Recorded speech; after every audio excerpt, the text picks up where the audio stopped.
Dobrý deň, milí moji priatelia. Dnes je piatok a ako každý deň trávim svoje voľné chvíle v dielničke. Dnes pracujem na traktoroch. Robím takéto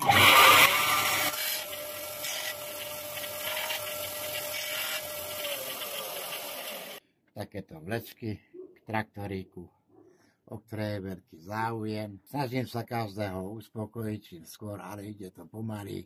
Musíte mať kopec trpezlivosti, kým vám váš vysnívaný výrobok dorazí. Nemôžem robiť zázraky.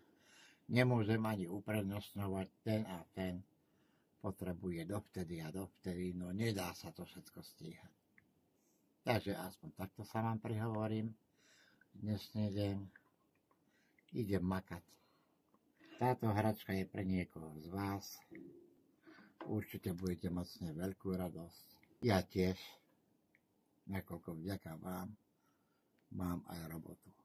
Ďakujem, že ma sledujete aj naďalej. Píšte, zdieľajte, komentujte. Rád si to prečítam. Dovidenia na budúce. Pa, pa.